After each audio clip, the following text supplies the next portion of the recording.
I never believed in cursed objects. That kind of thing always felt like an excuse people used when they could not explain their own fear.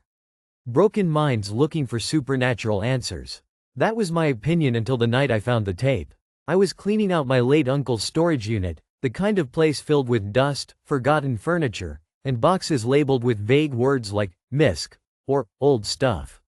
He had been a quiet man, obsessive about recording things. Family gatherings, weather reports, random nights where nothing seemed to happen. No one ever watched the recordings.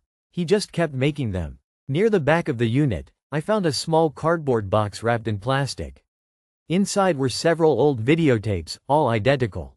No dates, no labels, just one word written in black marker on the box lid. Final. I should have left them there. Curiosity is a slow poison. It never feels dangerous until it is already too late. That night, I dug out an old player from my closet. It still worked, somehow. The first tape started with static, then an empty room. The camera was pointed at a doorway. The angle was awkward, like it had been placed in a hurry. Nothing happened for a long time. I almost turned it off. Then I noticed something. The darkness in the doorway looked wrong. Not darker, just deeper. Like it was not part of the room at all. Like a hole cut into the image. A faint sound came through the speakers.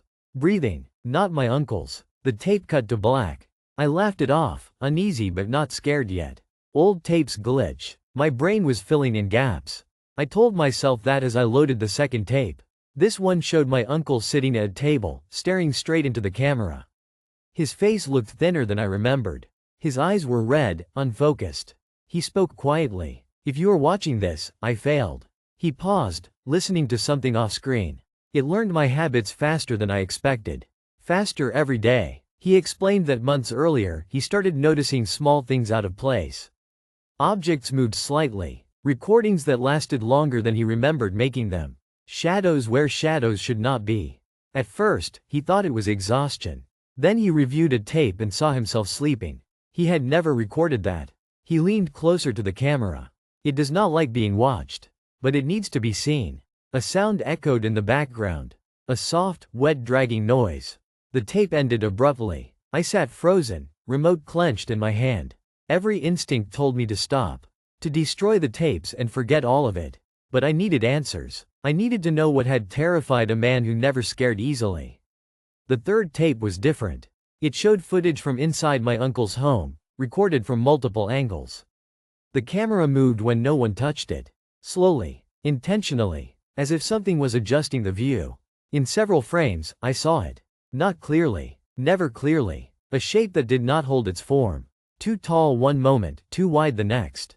Always wrong in a way that made my eyes slide away from it. Like my brain refused to finish the image. Every time it appeared, the audio distorted. A low hum filled the room, vibrating through my chest. At the end of the tape, the camera focused on a mirror. The mirror reflected the room. But my uncle was not alone. I shut the player off, heart racing. The silence in my apartment felt thick, oppressive. I stood up, checking corners, doorways, reflections. Everything looked normal. I told myself I would throw the rest away in the morning. I did not sleep. Around 3 a.m., I heard it. A faint humming sound, almost below hearing. It reminded me of the tape. My skin prickled. The sound came from the living room. The player was on. I had unplugged it. The fourth tape was playing. It showed my apartment, my living room, from an angle near the ceiling. I watched myself on the screen, standing in front of the television, frozen in fear. The camera slowly zoomed in, not on me, but on the space behind me. The reflection in the dark screen showed movement. I turned around. Nothing was there. When I looked back at the tape, the shape was closer. Taller. Leaning forward like it was curious. I screamed and pulled the plug from the wall.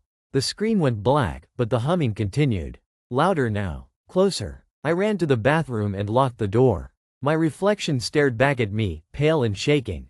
For a moment, I thought I saw something standing behind my reflection, just out of sync with my movements.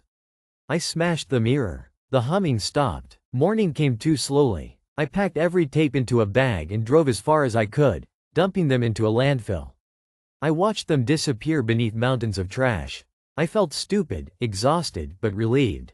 Weeks passed. Nothing happened, until I found a new tape on my kitchen table. No box, no label, just one word written on it.